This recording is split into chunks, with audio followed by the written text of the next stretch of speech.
헌법재판소가 윤석열 대통령에 대해 탄핵 인용 결정을 내렸습니다. 헌재의 탄핵 결정으로 더 큰 사회적 혼란은 막았지만 앞으로 우리 사회와 교회에 던져진 과제도 만만치 않은데요. 교회와 성도들은 앞으로 어떤 변화의 노력을 기울여야 할까요? 기독교 윤리실천운동 이사장 성락성결교회 지영은 목사 모시고 얘기 나눠봅니다. 목사님 안녕하세요.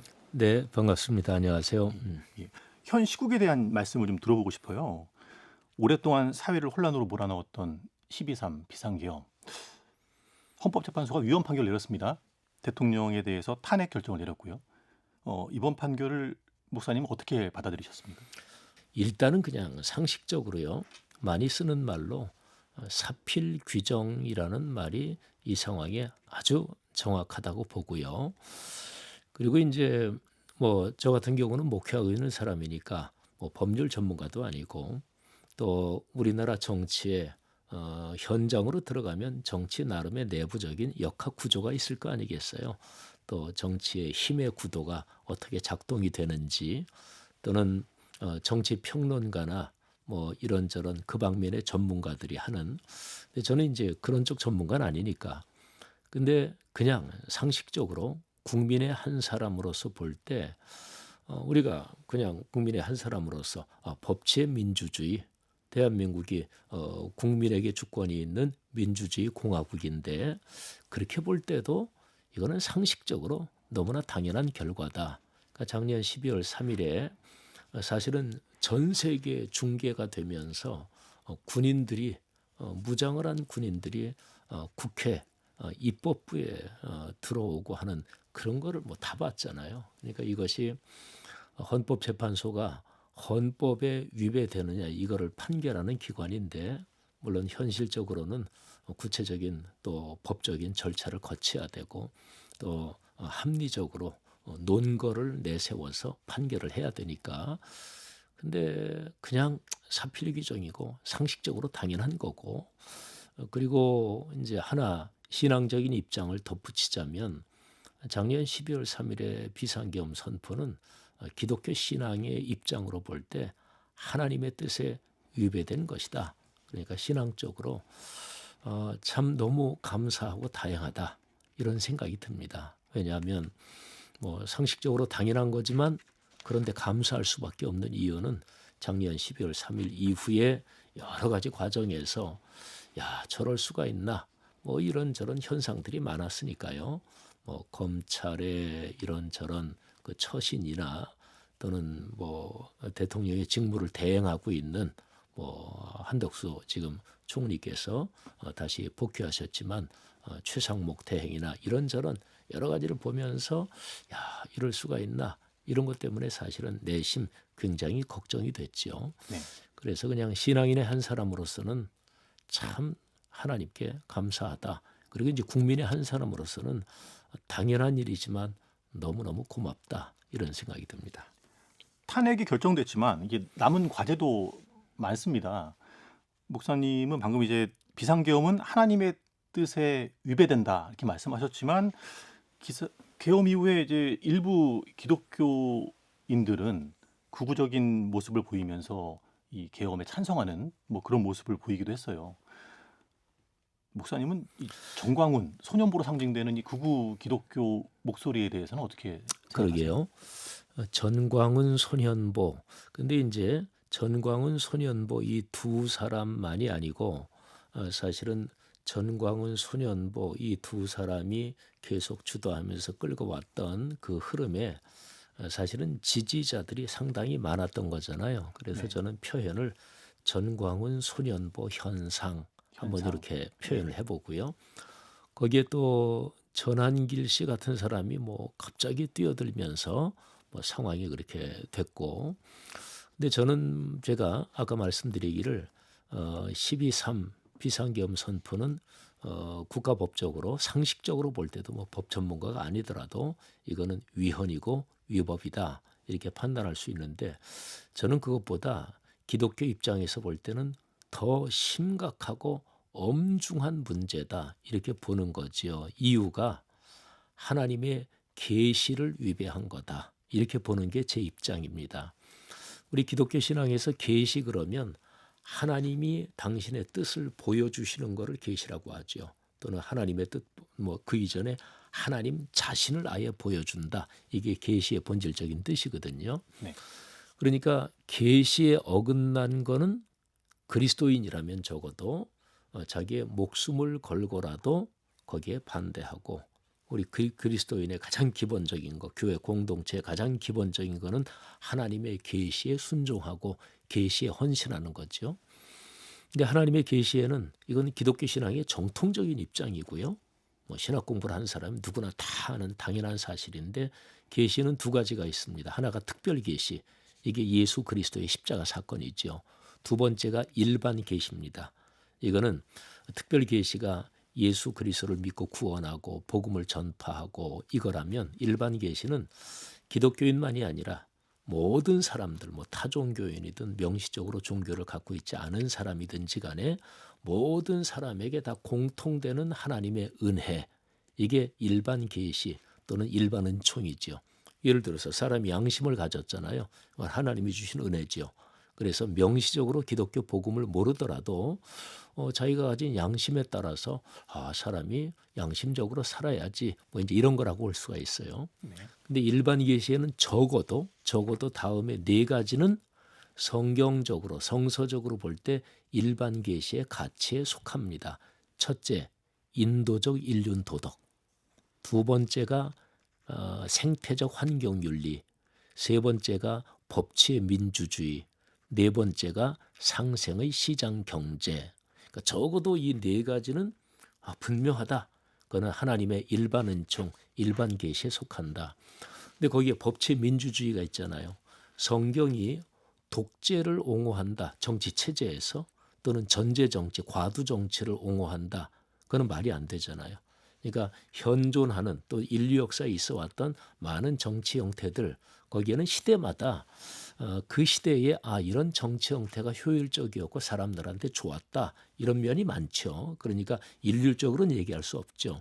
그런데 오늘날 현대 사회 21세기의 5분의 1을 지나는 이 시점에서 볼 때는 존재하는 모든 정치 형태 중에서 가장 성경에 바람직한 것은 그것은 법치의 민주주의다, 이렇게 볼 수가 있는 거죠. 그런 면에서 지난 12월 3일에 윤석열 대통령의 비상계엄 선포는, 이거는 법치의 민주주의를 대놓고 짓밟은 거죠. 그래서 저는 12월 3일에 그 비상계엄 선포가 있고 나서 바로 그 돌아오는 주일에 제가 주일 낮 예배 때 설교를 했어요.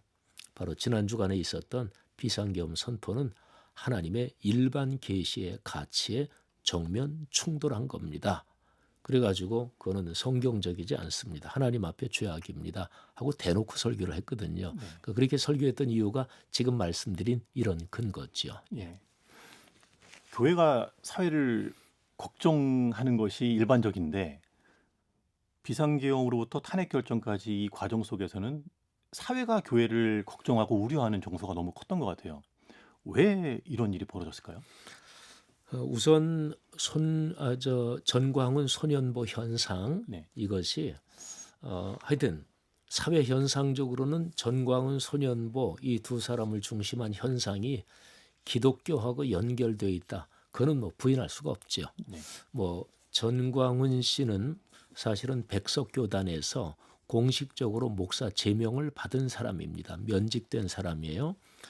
그러면 사실은 뭐 한국 교회 교단마다 법이 좀 다르지만 한국 교회라는 전체적인 덩어리로, 교회는 교회법이 있잖아요. 그러니까 교회법적인 객관적으로 본다면 전광훈 씨에 대해서는 목사라는 명칭을 사실은 안 써야 맞는다고 보는데, 뭐 수년보 목사는 이제 고신 측 소속된 목사시고요.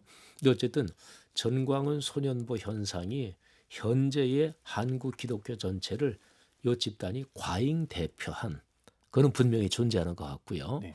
뭐 여러 가지 언론 보도나 뭐 등등, 또 이제 윤석열 대통령 쪽을 지지하는 뭐 이런 복잡한 상황 속에서 그런 언론들이 과잉 보도한 것도 있고, 그래서 과잉 대표한 언론 현상, 사회 현상으로 그 점이 하나 분명히 있고요. 근데 그럼에도 불구하고 한국 교회가 전광훈 소년보 현상 그쪽으로 굉장히 기울어져 있다. 이거는 부인하지 못할 사실인 것 같아요. 근데 어떻게 하다가 이렇게 됐나 한국 교회가 먼저는 전광훈 소년보 현상이 기독교적인 성경 성서적인 입장에서 그거는 멀리 벗어나 있다.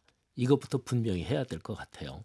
뭐 예를 들어서 예수 그리스도께서 가르치신 가르침의 가장 기본을 두 가지로 정의한다면 공의와 사랑.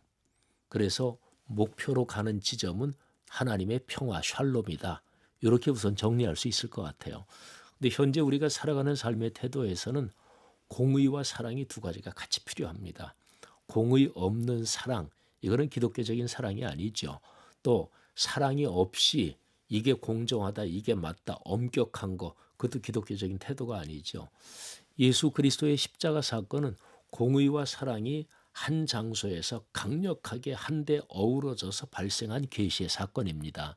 그러니까 사랑, 십자가 생각할 때 당신 목숨을 다 주셔서 희생했다. 그러니까 사랑은 얼른 들어오죠. 네. 근데 그렇게 십자가 사건을 거칠 수밖에 없었던 것은 하나님이 죄를 심판하셔야 된다. 근데 그 심판을 사람에게 쏟아붓지 않고 사람이 되신 당신의 아들에게 다 쏟아 부으신 거죠. 그러니까 무시무시한 공이죠. 제 생각에는 한국 교회가 전광훈 소년보 현상 여기에 이거를 잘못 판단하고 있는 게 하나님의 공의와 사랑 이거를 잘못 이해해서 그렇다. 그러니까 한국 교회가 본질에서 벗어난 거죠. 전광훈 소년보 현상에서 보이는 현실적으로 존재하는 사회의 다른 사람, 다른 집단에 대한 그렇게 독한 태도 이게 기독교적일 리는 없는 거죠. 그러니까 그거는 명백하게 기독교적인 현상이 아니고 그다음에 장로회 신학대학의 소교수란 분이 우리나라 정치인 어떤 사람을 그 사람에 대한 암살 뭐 계획이 있다. 암살 그게 설로 언론에 떠도는 걸 보면서 암살 계획이 성공하기를 바란다. 이거는 기본적으로 기독교적인 태도가 아니죠. 근데 그 사람이 신학교 교수였다. 신학교 교수는 교회의 선생이거든요. 말하자면 신학자들은. 그러니까 이거는 상식적으로 도무지 이해가 안 가는 건데 근데 거기에는 한국 교회의 계속되어 온 신앙 특성이 이게 연결이 돼 있다. 이렇게 봅니다. 예를 들면 근본주의가 성경에서 가르치는 뭐 이른바 복음주의, 성경에서 가르치는 건강한 신앙하고 근본주의는 다릅니다. 네. 우리 한국 교계에서 사실은 근본주의 이게 문제다. 이런 어떤 신학적인 규명 또는 뭐 언론 중심으로 한 이런 담론이 그동안 있었는데요. 그러니까 한국 교회가 원래 신앙 체질에서 근본주의에 취약한 구조를 가지고 있다. 이게 이제 먼 원인이겠죠. 그래서 한국 교회 적어도 이제 목회자가 되는 사람들이 각 교단 신학교에서 공부하잖아요. 그리고 성도들은 그 목회자에 의해서 신앙을 배우는 것이고 그런데 한국 교회에 아까 얘기한 특별계시, 일반계시 이 가치에 대한 게 한국 교회가 너무나 취약하다. 그러니까 장점은 특별계시에 강력한 건 뭐 장점이죠. 고맙죠. 그런데 일반 계시의 가치에 대해서 인식이 약하고 또는 무지하고 그래서 사회적인 책임성이 약하죠. 그러니까 사회적 신뢰도는 떨어질 수밖에 없죠. 네. 그리고 한국교회 교회 성장주의 어떻게 하면 우리 교회를 더 키우느냐 여기에 너무나 매몰되어 있으니까 빛과 소금으로서 사회적 책임을 다해야 된다. 여기에 대한 것이 한국교회의 굉장한 취약점이죠. 그렇다면 그동안의 교회가 사회와의 관계 속에서 교인들에게 잘못 가르치거나 또 뭐 부족했던 부분 어떤 것이 있을까요? 좀 말씀을 그러니까 한국 구체적으로 좀 교회는 예. 그 이제 계속해서 전반적으로 계속 성장을 멈추지 않은 게 한국 교회였습니다. 네. 대략 언제까지냐면요. 그런 조짐이 나타난 것부터 시작하면 대략 1995년 정도, 90년대 중반부터. 근데 2000년대가 넘어서면 그러면서 이제 각 교단의 총회에서 교세 감소가 공식적으로 보고되기 시작합니다. 2000년대가 넘어서면서. 그러니까 대략 한국 교회 전체적인 교세로 보면 1990년대 중반, 그러니까 2000년대가 되기 전까지 한국 교회는 계속 성장해 온 교회였습니다. 양적으로. 그러니까 이제 한국 교회가 그렇게 성장해 오면서 한국 교회가 결정적으로 빠진 함정 또는 걸린 덫이 교회 성장주의입니다. 그러니까 교회가 양적으로 우리 교회 등록하는 신자가 늘어나고 우리 교단이 교세가 외적으로 더 늘어나기만 한다면 다른 모든 것 다 오케이다. 그러니까 이거 교회 성장주의죠. 어떻게 우리 교회 교인을 더 확대시키든 늘어나게 하든지 방법도 상관없고 하여튼 교회 성장만 되면 된다. 이게 교회 성장주의죠. 그리고 또 이거하고 밀접하게 연관되어 있는 게 번영신학이죠. 그러니까 전보다 돈을 더 많이 벌고 내 아들 딸 출세하고 좋은 대학 나오고 좋은 직장 들어가고 연봉 높고 뭐 이렇게 되면 그리스도인이 세상에서도 다 바라는 그런 기준으로 잘 살고 잘 되는 이게 하나님의 축복이다. 이게 번영신학이죠. 교회 성장주의 번영신학 이게 어느 틈엔가 모르게 한국교회에서 누구도 부인할 수 없는 움직일 수 없는 토대가 돼버린 거예요. 그러니까 여기서 어떤 방법을 동원하더라도 교인이 늘기만 하면 되는 거죠. 그러면서 등장한 게 종교적인 기술입니다. 그러니까 무속적인 기복적인 방법이든 어떤 방법이든 교인이 늘기만 하면 된다. 저는 이 세 가지 그러니까 교회 성장주의 그리고 번영신학 그리고 무속적인 주술적인 어떤 종교 심리학적인 온갖 방법들 이 세 가지가 한국 교회가 결정적으로 빠져 있는 덫 또는 함정이라고 봐요. 근데 이거를 벗어나야 되는데 네. 근데 이제 대통령 탄핵 인용 이후 뭐 한국 교회가 여러 가지로 상황이 많이 변동이 있을 수밖에 없겠고 또 과제도 엄청나게 인식할 거예요. 특별히 한국의 다는 아니고요. 규모가 큰 교회 목회자들이 작년 12월 3일 이후로 비상계엄 선포에 대해서 이거는 잘못된 거다. 뭐 논리는 어떻게 되든지 뭐 그냥 법치 민주주의 뭐 이 관점에서 잘못됐다고 얘기하든지 근데 저는 그것도 그거지만 더 심각한 게 하나님의 일반 계시를 정면으로 충돌한 거다. 저는 이렇게 봐서 반대하는 건데 근데 어쨌든 어떤 식으로든지 간에 1, 2, 3 비상계엄이 잘못된 거다. 이 얘기를 한 번도 하지 않았던 한국교회 큰 교회 목회자들 이런 분들로서 고심이 심하겠죠. 그러면 대통령 탄핵 인용이 되고 대통령이 이제 파면되고 이제 대선 국면으로 이제 바로 들어가겠죠. 근데 이런 가운데서도 여전히 탄핵 인용은 잘못된 거다. 윤석열 대통령이 복귀했어야 되는 거다. 이렇게 나갈 교회도 있기는 할 거예요. 제가 보기에 일부는. 근데 대부분의 큰 교회들이 그렇게 계속 나가지는 않겠죠. 그러면 그 어떻게 입장을 취해야 될까 상당히 난감할 거 아니겠어요. 네. 그러니까 저는 이런 상황에서 한국 교회가 엄청난 과제를 지금 짊어지게 됐다 이렇게 생각하죠. 예. 어찌 보면 교회마저도 진영 논리에 좀 빠져서 신앙 윤리적 가르침에 소홀했던 모습을 우리가 보여왔다. 이렇게 특별히 들리는데, 예. 이제 아까 제가 말씀드리면서 잠깐 질문의 의도를 놓쳤는데 말하자면 교회 성장주의에 빠져서 네. 교회가 뭐냐 또는 목사가 할 일이 뭐냐 이 본질적인 성서의 가르침을 잊어버렸다는 거죠.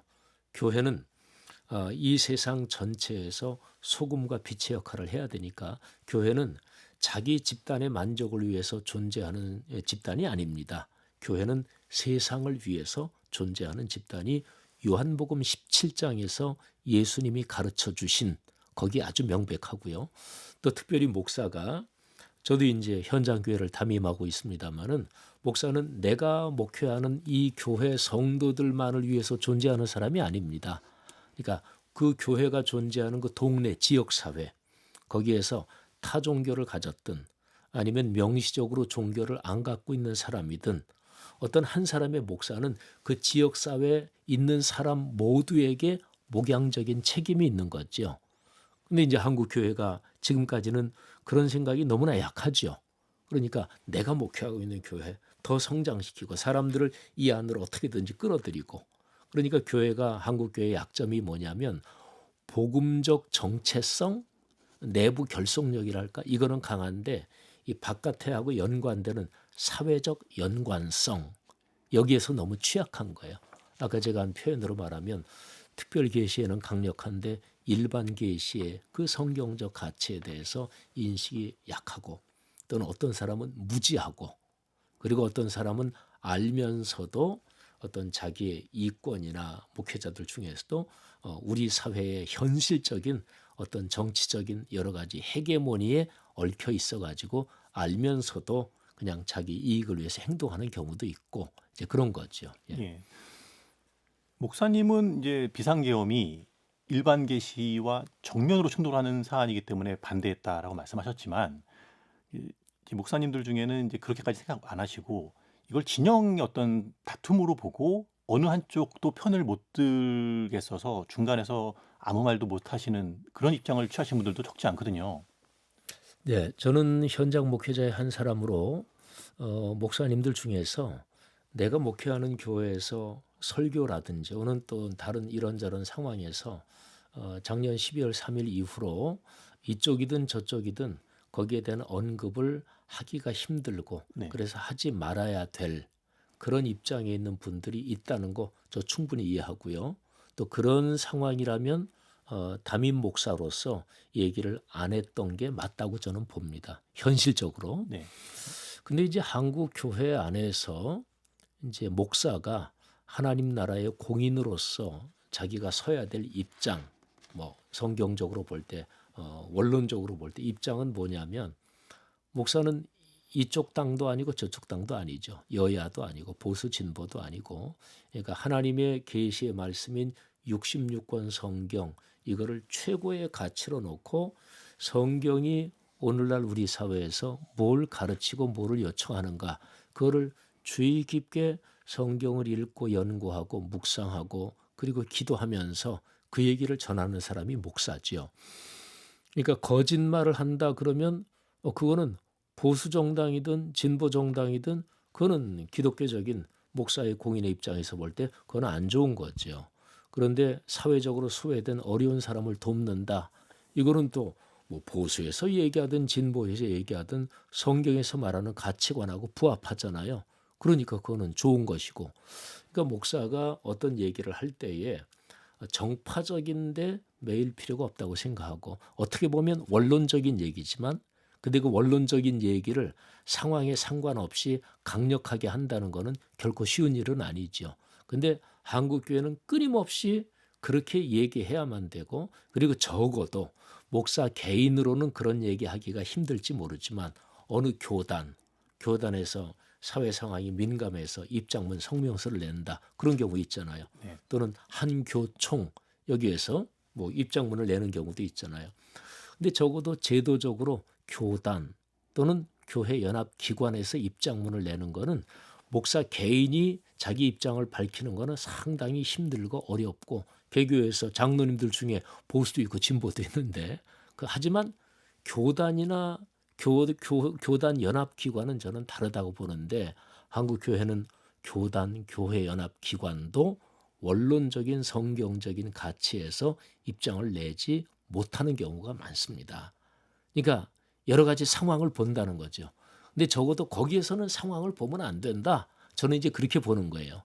그러니까 이제 한국 교회가 성경의 가치관, 성서가 말하는 입장에 여기에서 너무나 많이 지금 멀어져 있다. 이렇게 보는 거죠. 적어도 공식적인 기관 입장에서 낼 때는 기독교적인 성명서를 내는 게 당연하잖아요. 네. 개인은 사실은 힘듭니다.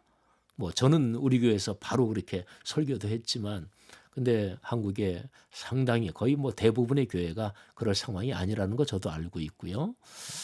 아무튼 교회는 정치 평론을 하면 안 된다고 보고요. 네. 뭐 사회 이런저런 정치적인 고려를 해서 요 정도 입장문을 내야 되겠다. 그래서는 안 된다고 봐요. 적어도 개교단에서 또는 한교총에서 어떤 입장을 낼 때는 그냥 좌고우면할 필요 없이 성경 자세하게 들여다보고 이게 성경적인 입장이다. 원론적인 입장을 그냥 내면 되는 거예요.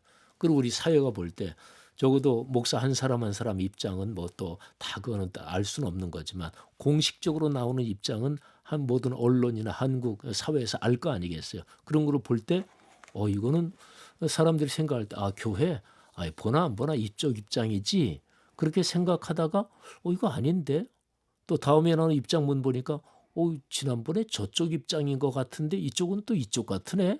근데 계속 보다 보니까 그게 아니야. 자기들이 보는 시각은 틀려. 이게 기독교적인 집단들에서 내는 성경의 가치관, 신앙의 가치관이 이거구나.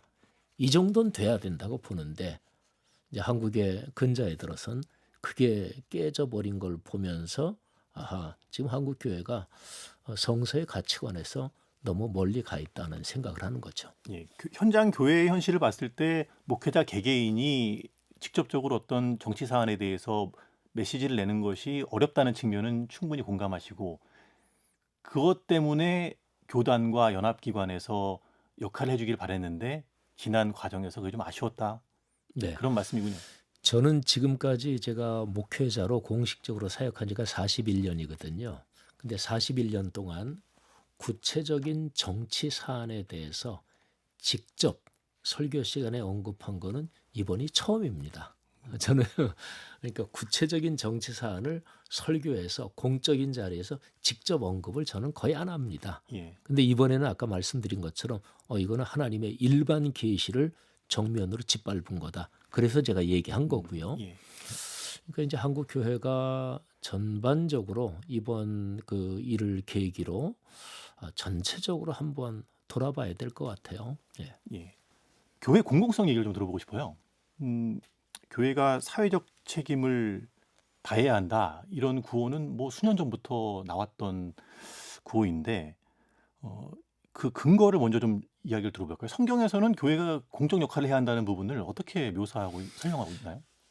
예수님이 산상설교, 예수님의 가르침에서 가장 주옥 같고 가장 핵심적인 게 마태복음 5장, 6장, 7장에 나오는 산상설교죠. 예, 근데 마태복음 5장에서 예수 그리스도께서 이렇게 말씀하셨어요. 너희는 세상의 소금이다. 세상의 빛이다. 그다음에 산 위에 있는 동네다. 또 불을 켜서 등경 위에 어떤 일정한 높은 데 위에 올려놓은 등불과 같다. 근데 이거를 조금만 생각해 보면 예수님께서 그리스도인 교회의 존재를 너희는 그냥 너희 믿는 사람들끼리 그 안에서 적절하게 그렇게 살아간다. 이 구도하고는 완전히 다르게 말씀하신 거죠. 그러니까 이 세상 한가운데 있는 존재로 그것도 어떤 경우에도 숨겨질 수 없게 산 위에 있는 동네처럼 이 세상하고 세상에서 절대로 숨겨질 수 없도록 그게 바로 교회고 그리스도인이다. 그리고 연관성으로 보면 소금과 빛 두 가지가 다 자기 말고 타자하고 연관이 되면서만 자기 존재의 의미를 가지는 게 소금이잖아요. 네. 소금, 빛 두 개다. 그러니까 예수님의 그 가르침은 교회 또는 그리스도인이라고 하는 존재 자체에 대한 굉장히 중요한 가르침을 주는 거죠. 그러니까 교회는 그리스도인은 세상에서 떨어질 수가 없다. 그다음에 또 하나 성경적인 근거를 말씀드리면 요한복음 17장입니다. 17장에는 예수님이 최후의 만찬 식사하시고 13장에서 그리고 14, 15, 16 이 세 장에 걸쳐서 최후의 만찬 식사 끝난 다음에 긴 가르침을 주세요. 사복음서에 예수님의 가르침 중에서 길게 있는 가르침이 두 가지예요. 산상설교 마태복음 5, 6, 7장 네. 그다음에 요한복음 14, 15, 16장 긴 가르침 주시고서 17장에는 결론적으로 기도하시고 18장에 가면 겟세마네 동산으로 가서 기도하다가 체포되시고 십자가에 달리시는 거죠. 근데 17장의 기도에서 예수님이 하신 말씀이 하나님 아버지 제가 이 사람들을 위해서 기도하는데 이 제자들 그는 그 당시에 교회를 말해요. 이 교회를 세상에서 바로 하나님 나라로 천국으로 데려가 달라고 기도하는 게 아닙니다. 이 사람들은 세상 한가운데 있습니다. 그런데 진리의 말씀으로 이 사람들이 자기의 가치관을 지키고 그리고 이 세상의 그 진리를 선포하고 세상을 변화시킬 수 있도록. 그러니까 예수님의 가르침에서 교회, 그리스도인이란 존재는 늘 현주소가 세상 한가운데입니다. 근데 이제 아까 말씀드린 대로 한국 교회가 어느 때부터인가 교회 성장주의, 내 집단이 커지는 거 여기에 빠지기 시작하면서 세상은 여기에서 어떻게 하든지 간에 신자를 만들어서 교회 안으로 데리고 들어와서 이 교회를 확장시키는 이렇게만 바라본 거죠. 네. 그러니까 세상 속으로 들어가서 소금과 빛의 역할을 하고 이런 걸 이제 시야를 잃어버린 거지요. 사실은 한국의 기독교가 초기에 들어왔을 때는 소금으로 빛으로 기독교가 무지무지한 역할을 했죠. 한글이 지금처럼 일반화된 거는 교회 빼놓고는 생각할 수가 없습니다. 그리고 뭐 병원 짓고 학교 만들고 다 그런 거잖아요. 그러니까 교회 자체 이거를 확장한다 또는 이 사회를 교회의 제국으로 만든다 이런 생각이 아니라 사회 속에서 그리스도의 가르침을 삶으로 실천한 거죠. 그러니까 제 생각에 우리 한국 교회가 사회적 공공성 이게 부족한 거는 하나님의 말씀을 어느 때부터인가 놓쳤다. 역시 이제 진단은 제 소견으로는 아까하고 비슷해요. 교회 성장주의, 번영신학 그러면서 어떻게 하든 내 교회 교연을 늘리려고 하는 온갖 테크닉이 너무나 과도하게 지나치게 지금 작동하고 있다. 이렇게 보는 거죠. 근데 사회적 공공성을 빼면 그러면 어떻게 복음을 전해요? 사회가 저 교회 이기적인 집단이네. 저 교회가 완전히 기업이네. 그러면 누가 교회 오겠어요? 그러니까 사회적 공공성은 넓은 의미의 선교를 위한 전제 조건이고요. 그리고 그리스도인이 올바르게 그리스도인답게 살아가고 있다는 증거, 그런 현상이 사회적 공공성인 거죠. 예. 한국 교회가 본질에서 좀 벗어나 있다라고 하는 인식은 아마 많은 분들, 뭐 우리 교회는 건강한 공동체야라고 생각하시는 분들마저도 이 전반적으로 공감하시는 것 같아요. 그래서 아마 다들 우리 초대교회로 돌아가자, 초대교회의 모습을 회복하자 이런 말씀들 하시거든요. 그런데 공공성 방금 말씀하신 그런 측면에서 초대교회는 어떻게 공공성을 실현했을까 좀 궁금해져요. 음. 그 초대교회는 억압받던 시기도 있었고 신앙을 드러내지 못하던 시기도 있었는데 그런 환경 속에서 공공성을 어떻게 펼쳤나요? 네, 먼저 그 최경배 기자님이 한국 교회가 이제 교회의 본질에서 좀 벗어나 있다. 이거를 누구나가 다 인정하는 것 같다. 근데 상당히 유화적으로 표현하셨어요. 좀 벗어나 있다. 예. 근데 직설적으로 얘기하면 좀이 아니라 네. 심각하게 본질에서 벗어나 있다 이렇게 보고요.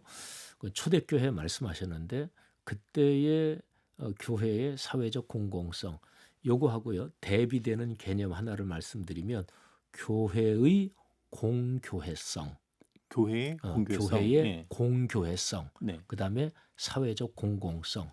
그러니까 교회라는 이 신앙 공동체는 공교회성을 가집니다. 이 얘기는 아주 쉽게 설명하면 예를 들어서 뭐 제가 목회하고 있는 교회가 성락 성결교회인데 성락 성결교회는 지형은 목사의 사유물이 아니죠. 교회는 공적으로 예수 그리스도의 교회입니다. 또 어느 한 교회가 무지무지하게 커진다. 뭐 그런 교회 많잖아요. 그죠? 여의도 순복음교회는 2000년 기독교 역사상 가장 엄청난 거대한 집단으로 성장한 아주 특별한 사례인데 어느 한 교회가 뭐 몇천 명 또는 뭐 10,000명, 20,000명 커지는 경우도 있어요. 그때의 그 교회가 반드시 생각해야 될 것은 그 시대에 전체 기독교 교회 안에서 그 교회가 어떤 역할을 해야 되는 것인가 뭐 이런 거죠. 그러니까 교회는 공교회입니다. 제가 쉽게 지금 설명을 드렸는데 네. 그런데 공교에서 제일 중요한 게 신앙 고백입니다. 예수님이 내가 이 반석 위에 교회를 세운다 할 때 이 반석은 바로 신앙 고백을 말한 거거든요. 그러니까 신앙 고백의 핵심 내용이 66권 성경이잖아요. 그러니까 교회가 공교회다. 그럴 때는 하나님의 말씀인 66권 성경 거기에 담긴 신앙 고백 위에 교회는 서 있는 거다. 이게 교회 공교회성이죠. 그렇게 되면 교회는 누구도 내 사유화하고 또는 교회를 어떤 특정한 목적을 위해 이용할 수가 없는 거잖아요. 하나님의 교회고 예수 그리스도의 교회니까 이게 교회의 공교회성이에요. 이런 공교회성을 가진 교회가 사회를 볼 때 사회의 공공성을 생각할 수 있는 거죠. 사회 공공성은 신앙적인 용어는 아니죠. 일반 사회에서 많이 하는 얘기니까. 그러니까 쉬운 얘기로 사회적 공공성으로 볼 때 독재 정치는 사회적 공공성에 맞지 않죠. 또 지나치게 과도한 독점 경제 체제에서 이것도 사회적 공공성에 맞지 않잖아요. 그래서 뭐 독점 방지 금지법이나 각 국가들에서 그런 게 있고. 자, 그런데 초대교회가 그러면 어떻게 초대교회 교인들이 사회적 공공성의 아름다운 소금과 빛의 역할을 감당했냐. 근데 아까 말씀하신 것처럼 우선 성경 사도행전에서도 보면 기독교라는 사회 현상이 출발할 때 유대교의 한 이단처럼 유대교의 한 지류로서 출발했어요. 사회 현상으로 보면. 네. 그리고 유대교의 박해를 받았죠. 네. 이건 사도행전에 아주 명백하게 나오잖아요. 그러면 유대교 문화권 안에서 그 당시에 힘의 헤게모니를 쥐고 있는 유대교 권력층으로부터 강하게 박해를 받았단 말이죠. 그런데도 기독교는 거기에서 소멸되거나 위축되지 않고 계속 이어졌어요. 그다음에 그 다음에는 로마 제국에게 강한 박해를 받았습니다. 근데 로마 제국 보통 1000년 역사 대략 주전 주후로 하면 주전 500년, 주후 500년 이렇게 되죠. 로마 제국 1000년 역사에서 예수 그리스도께서 오셔서 사역하신 기간 또 초기 교회가 있었던 기간은 로마 1000년 역사에서 최전성기입니다. 그게 팍스 로마나 로마의 평화, 그게 바로 그 시대를 가리키는 말이거든요. 그러면 로마가 예를 들어서 막 부패하고 막 타락하고 막 이럴 때 사회가 워낙 망가지니까 사람들이 뭐 대한 사회를 찾고 이럴 때 기독교가 짠 하고 얘기해가지고 사람들이 몰려오고 이게 아닙니다. 물론 로마서에는 그 당시 로마가 세계 최강국 전성기를 누리면서 권력 가지고 돈 많은 사람들이 부패한 모습이 기록이 돼 있습니다만은 네. 사회 현상적으로는 로마 제국은 최전성기였어요. 근데 그런 최전성기 로마 제국은 황제가 이제 신적으로 숭배됐고, 근데 거기에 어긋나니까 강하게 박해를 한 거거든요. 그러면 역사적으로 강하게 박해하는데 생존할 수 있을까? 근데 우리가 보통 하는 얘기가 순교자의 피가 뿌려진 곳에서 교회가 생기다 이런 얘기 하잖아요. 네.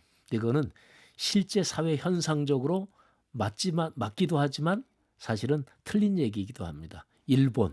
일본이 무지무지하게 잔혹하게 박해를 받았거든요.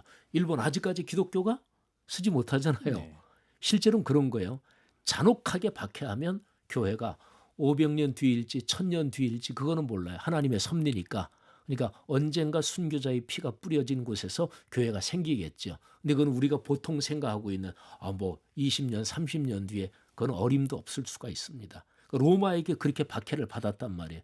그런데 기독교는 유대교의 박해 넘어서고 로마 최전성기의 무시무시한 박해도 넘어섰거든요. 근데 일반 역사가들 사이에서도 이걸 어떻게 설명해야지? 그러니까 보통 통상적으로 역사학자들 사이에서도 이게 이해가 안 가는 거예요. 근데 한 가지만 딱 대입하면 그렇구나 이해가 갑니다. 그게 뭐냐면 그리스도인들의 변화된 삶이에요. 변화된 삶. 이게 보통 베너나 코바디스 이런 데서 보는 것처럼 그 당시에 뭐 한센시병 이게 도는데 그거 그 당시 전염되면 같이 병 걸려서 죽는 거잖아요. 근데 실제적으로 그리스도인들은 그 사람들 전염의 위험을 무릅쓰고 돌봤어요. 그러니까 코로나19 있을 때 그런 얘기들 우리 기독교 역사에서 이런 거 있었다. 뭐 패스트 돌 때 다른 사람 다 도망가고 가족들도 도망갔는데 그리스도인들이 그 사람들 돌보고 이런 건 현실적으로 있었거든요. 그러니까 하나님의 거룩한 말씀을 듣고 변화된 삶의 모습 이게 이제 강력한 힘이 됐던 거죠. 근데 요거 하나만 대입하면 일반 역사가들의 이런 역사라는 게 원인 결과의 이 현상을 가지고 설명하는 게 역사학이잖아요. 이것만 대입하면 이해가 가요. 그러니까 아까 말씀드린 대로 아까 회심도 말씀하셨는데 회심을 통해서 그리스도의 사람으로 변화된 사람들이 인격이 바뀌면서 일상의 모습이 바뀐 거예요. 그러니까 이게 강력한 힘이 됐고 일상이 바뀌었다는 얘기는 사회적 공공성에 엄청난 강한 영향력을 끼쳤다 이렇게 되는 거죠. 예. 앞서서 일반 계시 언급하시면서 기독교인이 사회 속에서 드러내야 될 가치로 인도적 인류의 환경윤리, 생태적 예. 환경윤리, 법치민주주의, 상생의 시장 경제. 예. 이렇게 꼽으신 이유도 결국엔 그 공공성 측면에서 이 항목들을 꼽으신 거군요. 그러니까 다른 식으로 표현하면 제가 일반 계시에 같이 네 가지 얘기한 거 네. 이거는 오늘날 얘기하는 사회적 공공성하고 정확하게 겹치죠. 네. 예. 그러니까 그거를 표현을 여러 가지로 얘기할 수 있죠. 복음적 정체성, 또 한편으로 사회적 연관성, 또는 이쪽은 특별 계시, 이쪽은 일반 계시, 뭐 또 뭐 표현은 여러 가지를 할 수 있는데 기본적으로 신앙 공동체인 교회가 하나님이 창조하신 이 세상 전체 여기에서 동떨어진 섬이 아니다. 또는 개토가 아니다. 언제나 세상 한가운데서 예수님의 비유로 말씀드리자면 반죽 속에 누룩을 넣으면 반죽이 전부 다 부풀잖아요. 또는 작은 씨 같은 건데 그게 큰 나무가 돼서 뭐 그거는 뭐 겨자씨라는 게 제일 크게 자라야 뭐 3, 4미터 정도인데 근데 요만한 씨가 3, 4미터 되니까 굉장히 큰 거죠. 실제로 새들이 날아와서 깃들이기도 하고 그러니까 기독교 공동체가 바로 그런 거다. 이 세상 아주 세속적이고 뭐 전쟁이 있고 미움이 있고 뭐 이런 세상 한가운데서 하나님을 만나서 회심을 경험한 그리스도인들의 일상이 변하고 이게 바로 뭐 이런 측면으로 설명하면 사회적 공공성에 무지무지하게 강력한 영향력이 된다 이렇게 볼 수 있고 또는 뭐 그냥 편하게 하는 말로 어렵고 소외된 사람들 돕는 구제, 긍휼 사역 뭐 이런 거 기독교가 전통적으로 많이 해왔잖아요. 네. 다 이제 근본적으로 이런 구조에 연결된 거죠. 예. 여러 가지 말씀 들었는데요. 헌법재판소 판결 이후에 이제 좀 새로운 방향으로 교회가 마음을 좀 모아가야 될 텐데 교회와 성도들에게 남아있는 과제, 풀어야 할 숙제는 뭐라고 보세요? 먼저는 가장 원론적으로 얘기하면 한국 교회는 바뀌어야 됩니다. 변해야 됩니다. 이거를 2000년 교회 역사에서 늘 얘기해왔던 아주 유명한 명제로 얘기하면 항상 개혁되는 교회. 이게 종교개혁 시대부터 계속해서 이어져 온 그런 메시지인데 뭐 그때가 라틴어를 사용하는 시대이기 때문에 에클레시아 셈페르 레포르만다. 에클레시아가 교회라는 뜻이죠. 셈포르가 always 늘 그리고 레포르만다 뭐 레포메이션 뭐 금방 그 단어가 생각이 나죠. 그러니까 에클레시아 셈페르 레포르만다 이게 뜻이 항상 개혁되는 교회 이런 뜻이거든요. 근데 이 교회사적인 위대한 명제가 교회가 지금 병들었다. 지금 타락해 있다. 그러니까 갱신되고 개혁돼야 된다. 이 얘기가 아닙니다. 그러니까 교회의 현상이 병들고 약해지고 타락해 있으니까 새로워져야 된다. 이 얘기가 아니고요. 교회 현상이 아니라 교회의 본질에 대한 얘기입니다. 교회는 본질상 늘 새로워져야 된다. 기준 척도는 하나님의 말씀, 하나님의 계시죠. 한국 교회가 뭐 수도 없이 많이 들어왔던 얘기인데 에클레시아 셈페르 레포르만다 항상 개혁되는 교회, 특히 이제 장로교 쪽인 이 명제가 아주 철저합니다. 네. 이게 사실은 주로 교회 역사적으로 보면 장로교 계열에서 더 강력하게 전승돼 내려온 거거든요. 지금이야말로 이 명제를 다시 한번 기억해야 되고요. 이건 원론적인 얘기고 그럼 구체적으로 뭘 해야 되느냐. 우선은 좀 더 실제적으로 과연 교회와 정치 이게 어떻게 되느냐.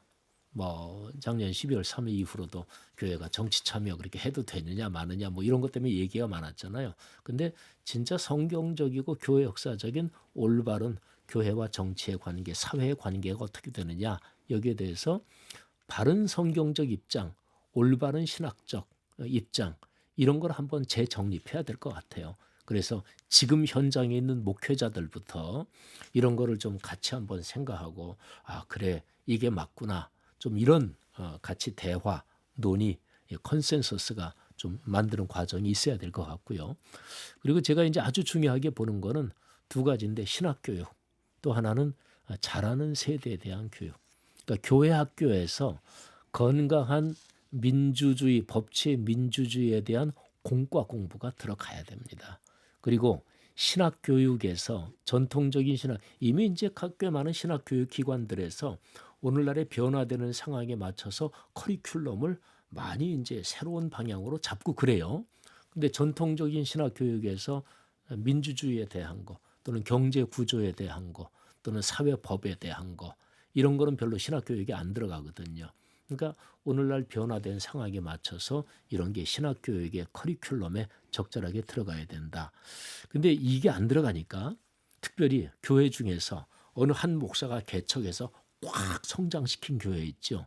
이런 교회의 목회자 분들 중에서 다 그런 건 물론 아니고 그런 분들 중에서 상식적인 사회법 이런 거에 어쩌면 저럴 수가 있지?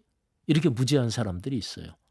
그러니까 그냥 종교 지도자로서 나 하나 개척해 가지고 몇천 명 꽉 키우고 10,000명 넘고 그러면 자기가 왕이지요.